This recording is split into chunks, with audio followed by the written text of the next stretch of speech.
and it's Nico Rosberg, and Hamilton's onto the grass, and Hamilton's had a massive crash, and he's crashed into his teammate. The two Mercedes come together as Hamilton tried to pass on the inside.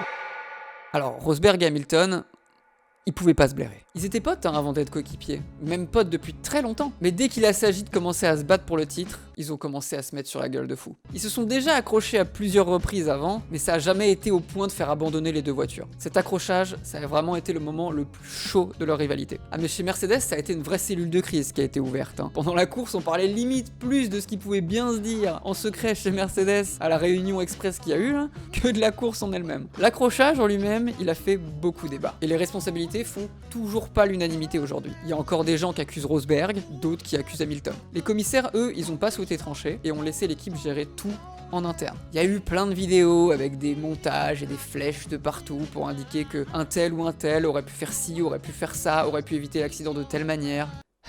Faut se rappeler qu'en F1, tout va très très vite et on peut agir que vraiment à l'instinct et on n'a pas le temps de réfléchir à tout ça. Hamilton, il a vu une ouverture, il s'est dit vas-y j'y vais et il s'attendait pas à ce que Rosberg aille le tasser jusque dans l'herbe. De l'autre côté, Rosberg, lui, il a vu Hamilton lui revenir dessus à pleine balle, il a pas voulu lui laisser la porte ouverte pour le virage d'après, il s'est pas posé de questions, il s'est dit vas-y je ferme la porte et il s'attendait pas à ce qu'Hamilton insiste. En fait, Rosberg avait fait une erreur. Il s'est trompé de mode moteur pour le départ de la course. Il a donc eu un gros déficit de vitesse de pointe avant de le réaliser et de re-switcher sur le bon mode. Ça a permis à Hamilton de revenir dans la ligne droite avec un gros delta de vitesse, beaucoup plus que si ça avait été une simple aspiration, ce qui a un peu dû surprendre les deux en fait. Alors, est-ce que Rosberg s'est décalé trop tard pour une défense? Est-ce qu'il a juste mal jugé le delta de vitesse qu'il y avait entre les deux voitures à ce moment-là? Ou alors est-ce que c'est Hamilton qui aurait pas dû plutôt freiner et ne pas tenter une attaque de ce style à ce moment-là? En vrai, les deux ils ont pas eu le temps de réfléchir à tout ça. Et peu importe les responsabilités au final, le résultat est là, les deux voitures ont abandonné. Je peux vous dire que Toto Wolff, il était furibard. En plus,